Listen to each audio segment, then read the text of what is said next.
Speaker sir, सबसे पहले मैं आपका धन्यवाद करना चाहता हूं कि आपने मुझे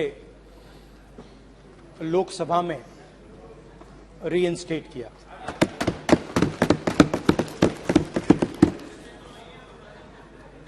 और पिछली बार जब मैं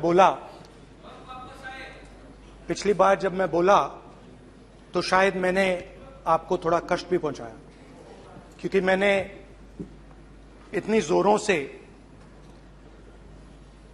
अदानी जी पे फोकस किया कि जो आपके सीनियर नेता हैं शायद उनको थोड़ा कष्ट हुआ। तो वो जो उनको कष्ट हुआ, हमेशा अडानी पे अभी भी कष्ट हो रहा है। वो जो कष्ट हुआ, अभी भी कष्ट हो रहा है। विषय पे आइए, विषय पे। अभी भी कष्ट हो रहा है। ये देखिए, ये सारे नहीं मगर सुनिए ये है। तो वो जो कष्ट हुआ, 1 2 3 4 5 उसका असर शायद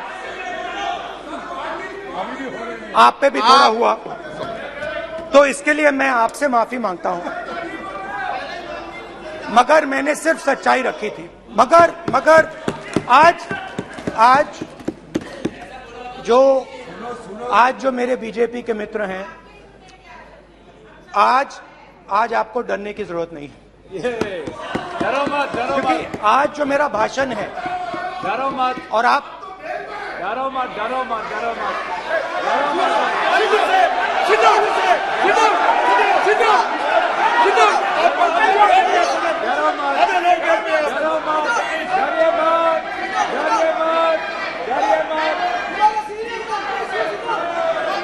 स्पीकर सर, अरे बैठे ब्रदर।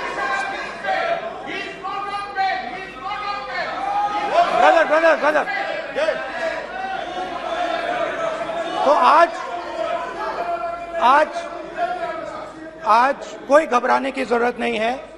आज मैं अपना भाषण, मेन जो भाषण है, वो अदानी जी पे नहीं बोलने जा रहा हूं। आप छोड़िए, तो आप रिलैक्स कर सकते हैं, आप शांत रह सकते हैं, क्योंकि मेरा भाषण आज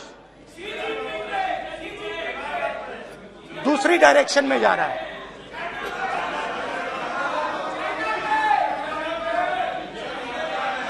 रूमी ने कहा था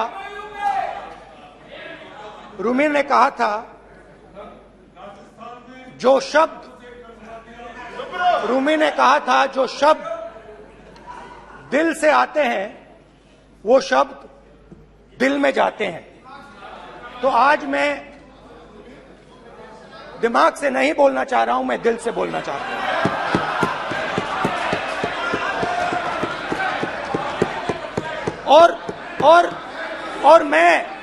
और मैं आज आप लोगों पर इतना आक्रमण नहीं करूंगा। मतलब एक दो गोले जरूर मारूंगा, मगर इतना नहीं मारूंगा।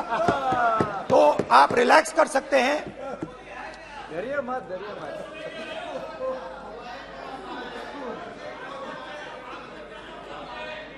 अरे रक्षा मंत्री जी, आज संभाल लेंगे आप लोग।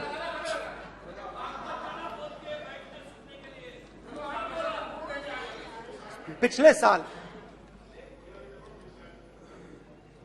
130 दिन के लिए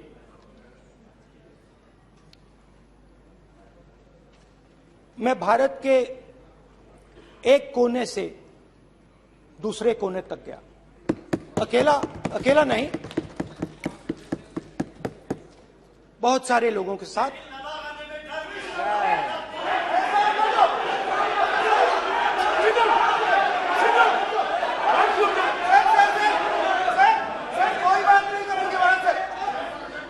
सर, ये हमारा टाइम खत्म करने का साजिश है।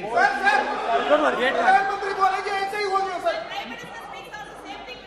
अरे समय निकल गए सर, जबरदस्ती समुद्र अधीर अधीर अधीर समुद्र के तट से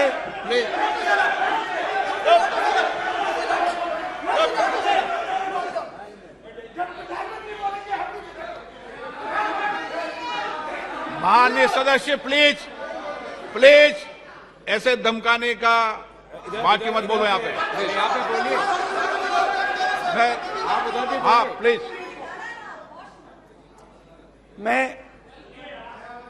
समुद्र के तट से कश्मीर की बर्फीली पहाड़ी तक चला। नहीं, लद्दाख को मैंने नहीं छोड़ा।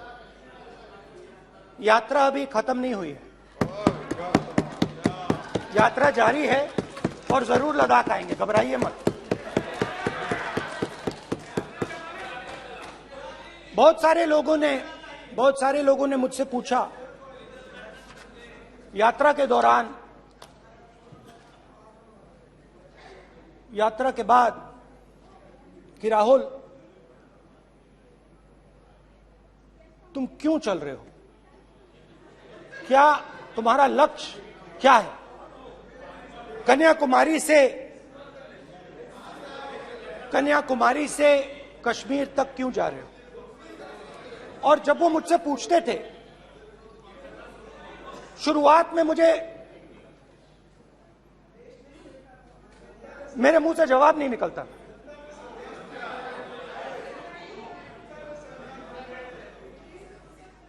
शायद मुझे ही नहीं मालूम था कि मैंने ये यात्रा क्यों शुरू की।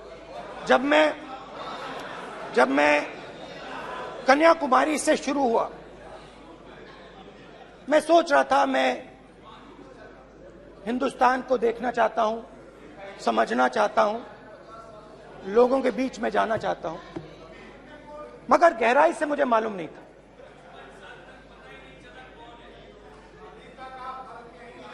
थोड़ी देर में मुझे बात समझ आने लगी।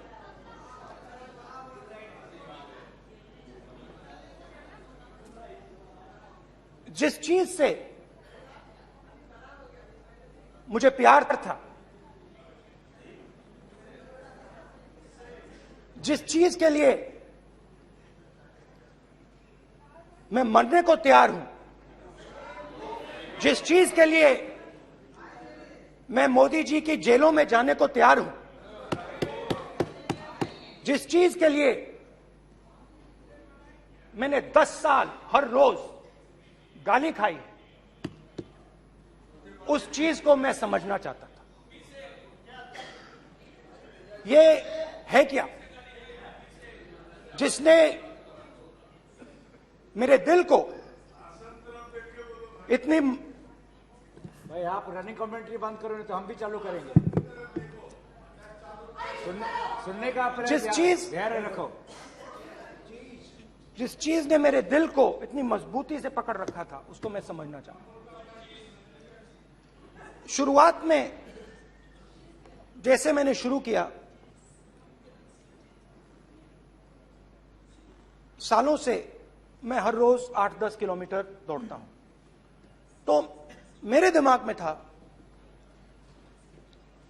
कि अगर मैं 10 किलोमीटर दौड़ सकता हूं तो 25 किलोमीटर चलने का क्या मतलब, कोई बड़ी बात नहीं है। ये मैंने सोचा था। आज मैं उस भावना को देखूं तो वो अहंकार था कि मैं ये कर सकता हूं, ये कुछ नहीं है। तो मेरे दिल में उस समय अहंकार था।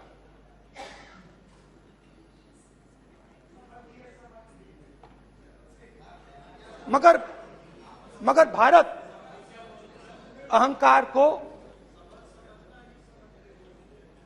एकदम मिटा देता है, 1 सेकंड में मिटा देता है। तो हुआ क्या,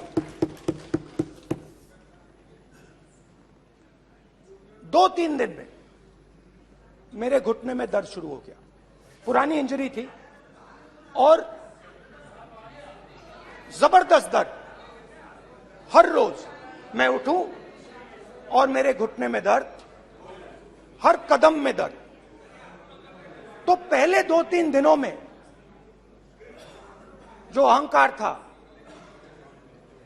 जो मतलब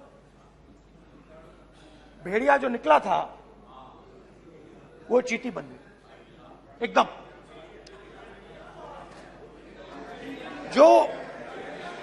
जो हिंदुस्तान को अहंकार से देखने निकला था, वो पूरा का पूरा अहंकार गायब हो गया।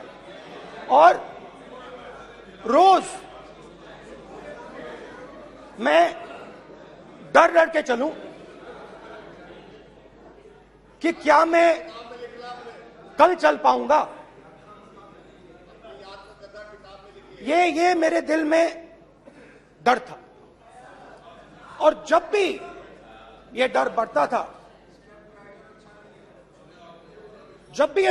था, कहीं ना कहीं से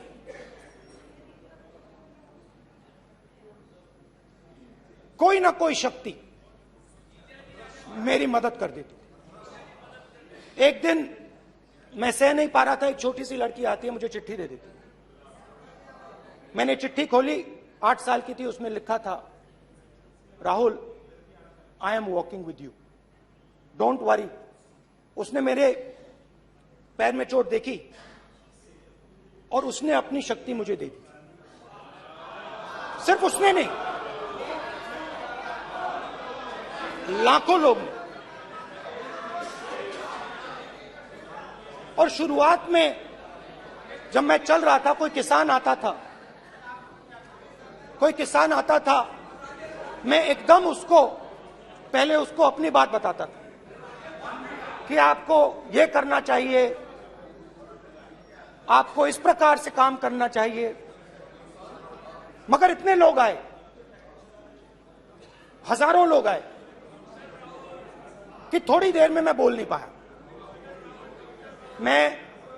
जो मेरे दिल में बोलने का डिजायर था, वो बंद हो गया। बोल ही नहीं पाया, क्योंकि इतने लोगों से बोलना था। और एक सन्नाटा सा छा गया, भीड़ की आवाज थी, भारत जोड़ो, भारत जोड़ो, भारत जोड़ो। और जो मेरे से बात करता था, उसकी आवाज में सुनता गया।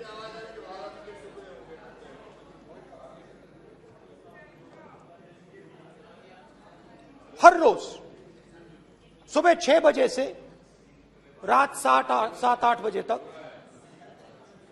आम आदमी, गरीब, अमीर, बिजनेसमैन, किसान, मजदूर, सबकी आवाज।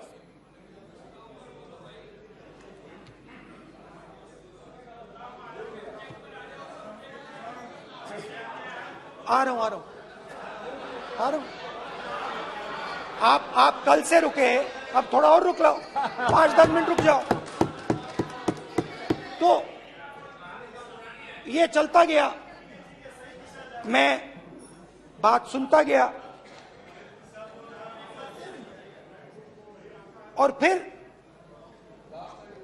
मेरे पास एक किसान आया,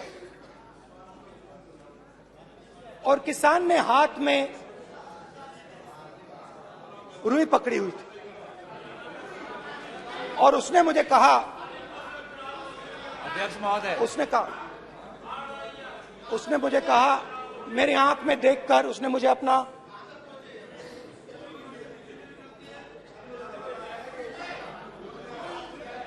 वो रुई का बंडल दिया, और उसने कहा, राहुल जी,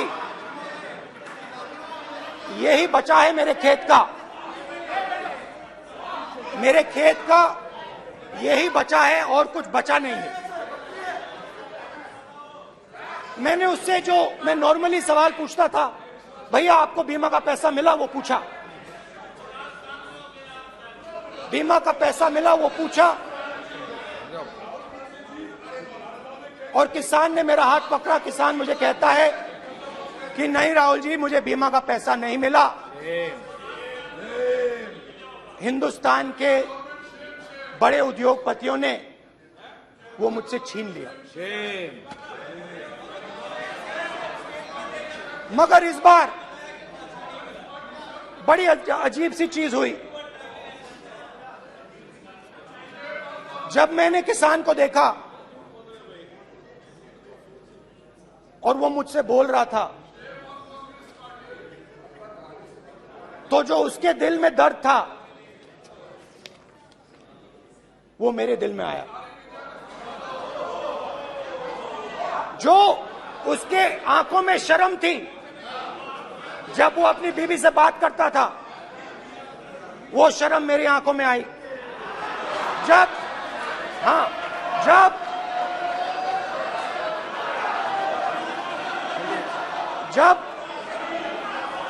उसकी जो भूख थी वो मुझे समझ आई।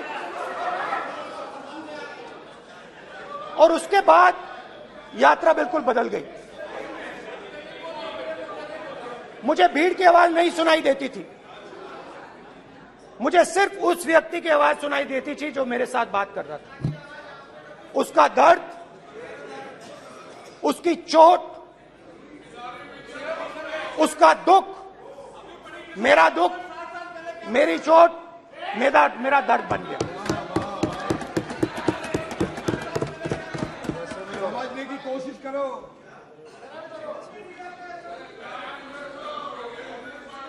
भाइयों और बहनों, लोग कहते हैं कि ये देश है, कोई कहता है ये अलग अलग भाषाएं हैं, कोई कहता है ये जमीन है, मिट्टी है, कोई कहता है ये धर्म है, ये सोना है, ये चांदी है। मगर भाइयों और बहनों, सच्चाई है कि ये देश एक आवाज है। ये देश सिर्फ एक आवाज है। ये देश इस देश की लोगों की आवाज है। इस देश के लोगों का दर्द है, दुख है, कठिनाइयां हैं। और अगर हमें इस आवाज को सुनना है तो हमारे दिल में जो अहंकार है, हमारे जो डिजायर्स हैं, हमारे जो सपने हैं, उनको हमें परे करना पड़ेगा। जब हम अपने सपनों को परे करते हैं तब हमें हिंदुस्तान की आवाज सुनाई देती है, तब तक हिंदुस्तान की आवाज हमें नहीं सुनाई देती। अब आप कहोगे ये बात मैंने नॉन कॉन्फिडेंस मोशन में क्यों रखी? इसका क्या मतलब है कि भारत एक आवाज है, भारत लोगों का दुख है, भारत लोगों का कष्ट है, मुश्किलें हैं। क्योंकि भाइयों और बहनों,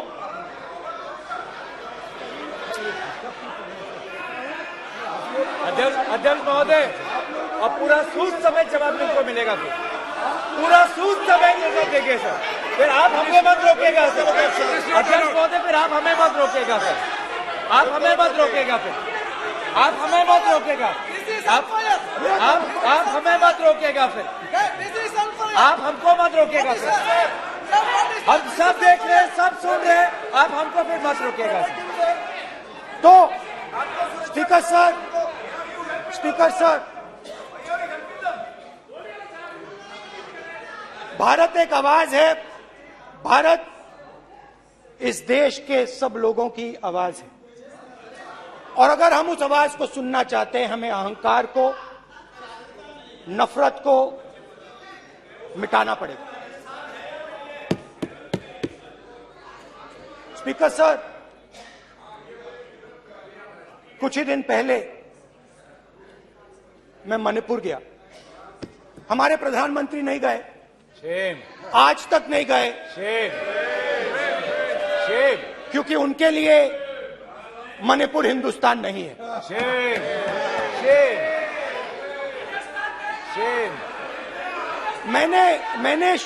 मैंने मणिपुर शब्द प्रयोग किया, मगर आज की सच्चाई यह है कि मणिपुर नहीं बचा है।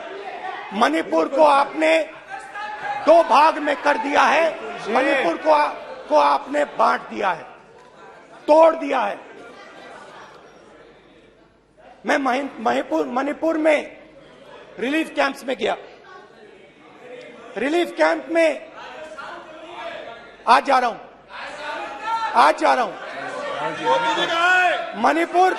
मणिपुर में रिलीफ कैंप में मैंने महिलाओं से बात की।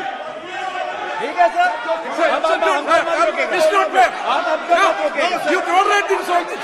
Sir, Don't allow this. पूरा टाइम No, देखेंगे। sit down. पूरा टाइम देखेंगे। Yeah. Why all this hooligan? कल देखेंगे, कल देखेंगे, कल देखेंगे। बात नहीं करेंगे सर, प्रधानमंत्री की बात नहीं करेंगे सर ऐसे।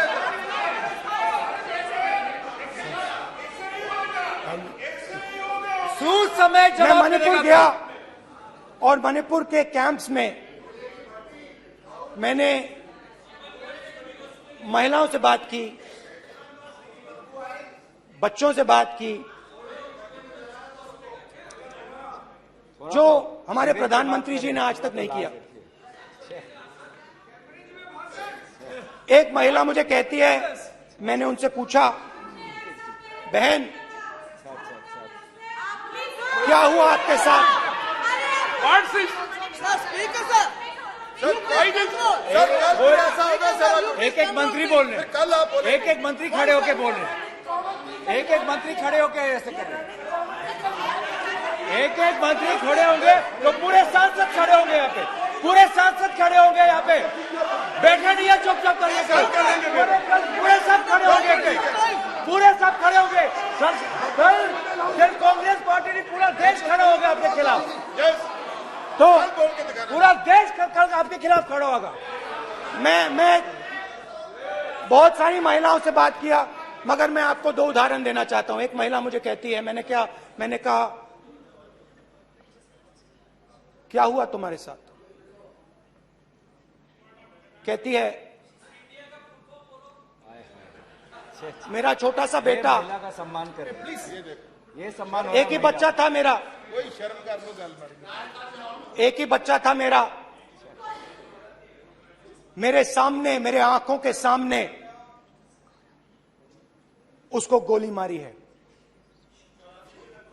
मैं पूरी रात, आप सोचिए,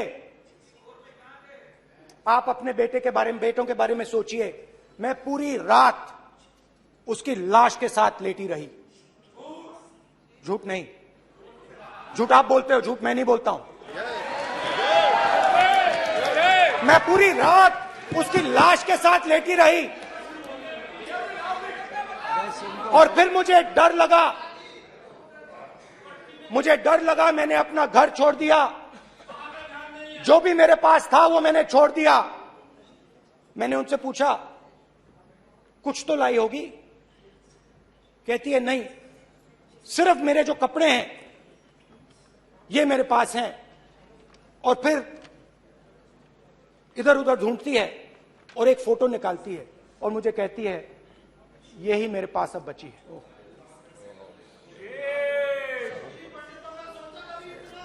एक और उदाहरण, दूसरे कैंप में मैं, एक महिला मेरे सामने आती है, मैं उससे पूछता हूं, तुम्हारे साथ क्या हुआ? क्या हुआ तुम्हारे साथ? और जैसे ही मैंने ये सवाल पूछा,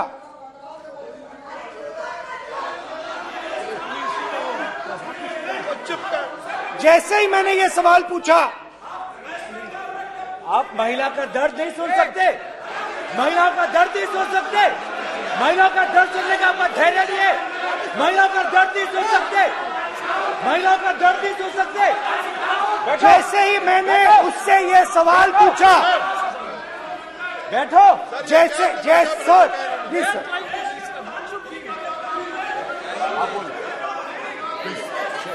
शर्म करिए, शर्म करिए।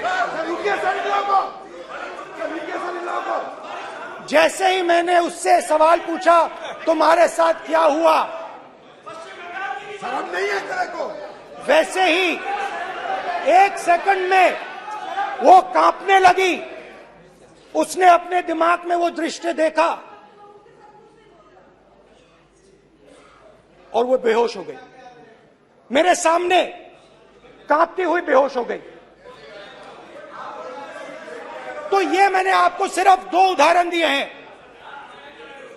स्पीकर सर, इन्होंने मणिपुर में हिंदुस्तान की हत्या की है, सिर्फ मणिपुर की नहीं, हिंदुस्तान की हत्या की है।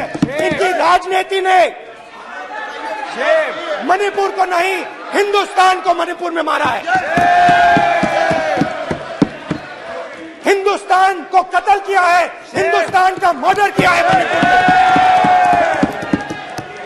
जैसे मैंने भाषण के शुरुआत में बोला, भारत एक आवाज है, भारत हमारी जनता की आवाज है, दिल की आवाज है। उस आवाज की हत्या आपने मणिपुर में की। इसका मतलब भारत माता की हत्या आपने मणिपुर में की।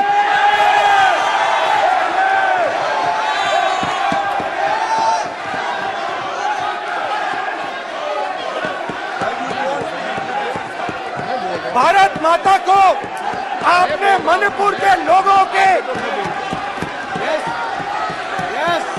मारा, आपने मणिपुर के लोगों को मारकर भारत की हत्या की है। आप देशद्रोही हो, आप देशभक्त नहीं हो, आप देश प्रेमी नहीं हो, आप देशद्रोही हो। आपने देश की हत्या मणिपुर में की। प्लीज प्लीज एक मिनट, प्लीज प्लीज बैठिए, प्लीज प्लीज बैठिए। अब सवाल आप उठता है, बैठना चाहते नहीं बैठना चाहते? आप बैठना चाहते नहीं बैठना चाहते? इसीलिए आपके प्रधानमंत्री चाहते आप? मणिपुर में नहीं मैं जा कह रहा हूं, सकते बैठिए आप, हैं, क्योंकि उन्होंने प्लीज। देश की हत्या की है। मणिपुर में हिंदुस्तान की हत्या की है, भारत माता की हत्या की है। मणिपुर में, मणिपुर के लोगों के दिल में। प्लीज एक मिनट बैठिए आप, एक तो मिनट सवाल बैठिए। उठता है, एक मिनट बैठिए, एक मिनट। आप भी विराजे, आप भी विराजे, आप भी विराजो, आप भी विराजो। आप बैठिए सही, नहीं बैठिए रहने दो आप, चलो आप बैठिए, बैठिए आप, प्लीज बैठिए आप, प्लीज। आप बोल रहे फिर आप भारत माता के रखवाले नहीं एक हो, मिनट माननीय सर। आप भारत माता के हत्यारे हो। प्लीज माननीय सदस्य, प्लीज प्लीज माननीय सदस्य, please please please please please. देखिए माननीय सदस्यगण, प्लीज प्लीज। माननीय सदस्यगण, भारत मां हमारी मां है, हमें सदन में बोलते समय संयम बरतना चाहिए। मेरा अपनी मां की हत्या की बात कर रहा हूं, मैं मणिपुर में अपनी मां की हत्या की बात कर रहा हूं, मैं आदर से बोल रहा हूं। आपने मेरी मां की हत्या की मणिपुर में।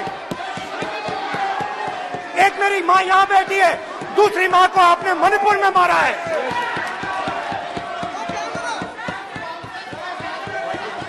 और हर रोज जब तक आप हिंसा को बंद नहीं करोगे, तब तक आप मेरी मां की हत्या कर रहे हो। हिंदुस्तान की सेना मणिपुर में एक दिन में शांति ला सकती है, हिंदुस्तान की सेना का प्रयोग नहीं कर रहे हो, क्योंकि आप हिंदुस्तान को मणिपुर में मारना चाहते हो।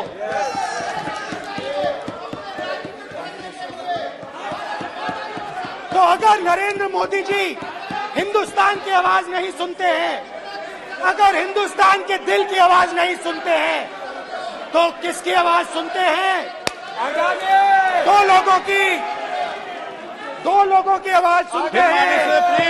इसकी आवाज सुनते हैं, इसकी आवाज सुनते हैं, माननीय सदस्य, और इसलिए सुनते हैं।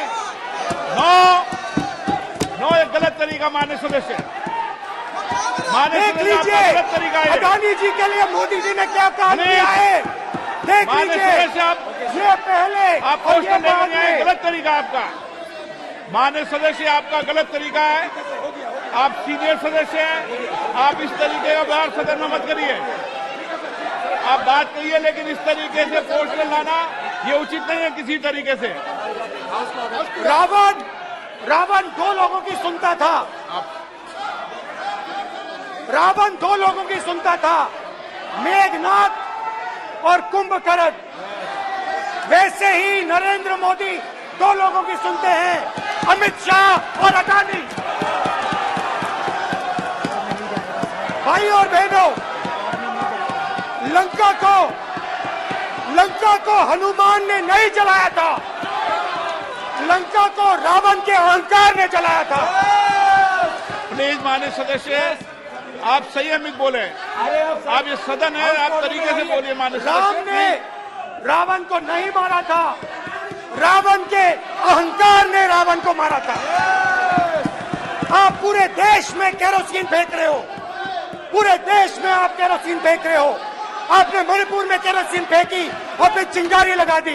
अब आप हरियाणा में कर रहे हो, पूरे देश को आप जलाने में लगे हो। आप पूरे देश में भारत माता की हत्या कर रहे हो। धन्यवाद।